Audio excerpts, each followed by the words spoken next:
அடுத்தது சொல்கிறது உணவு. சரிங்களா?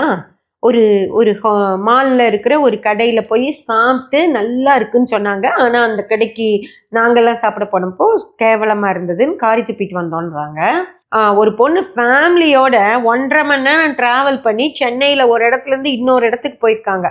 அங்கே வந்து அவ்வளோ ஒரு பஃபெட் இதில் நிறைய ஐட்டம்ஸ் இருக்கும், சாப்பிடவே முடியாதுன்னு சொன்னாங்க. ரொம்ப நல்லா இருக்குன்னு சொன்னாங்கன்னு சொல்லிட்டு அவங்க அண்ணன் ஃபேமிலியும் கூட்டிக்கிட்டு அந்த பொண்ணு ஃபேமிலி 8 பேர் அந்த கடைக்கு போயிருக்காங்க. அங்கே போய் வாயில வைக்க முடியலையா, 4 குழந்தைங்களோட போயிருக்காங்க. அந்த குழந்தைங்கனால எதுவுமே சாப்பிடவே முடியல. கடைசியில் தயிர் சாப்பாடாவது கொடுங்கன்னு சொல்லி நமக்கு கேட்டோன்னா அந்த தயிர் கூட ஒரு அவ்வளோ கேவலமாக கொடுத்தாங்க. அதுக்கு வந்து எவ்வளவோ ஒரு பஃபெட் 1000 ரூபாய் என்னமோ சொன்னாங்க ஒரு தலைக்கு.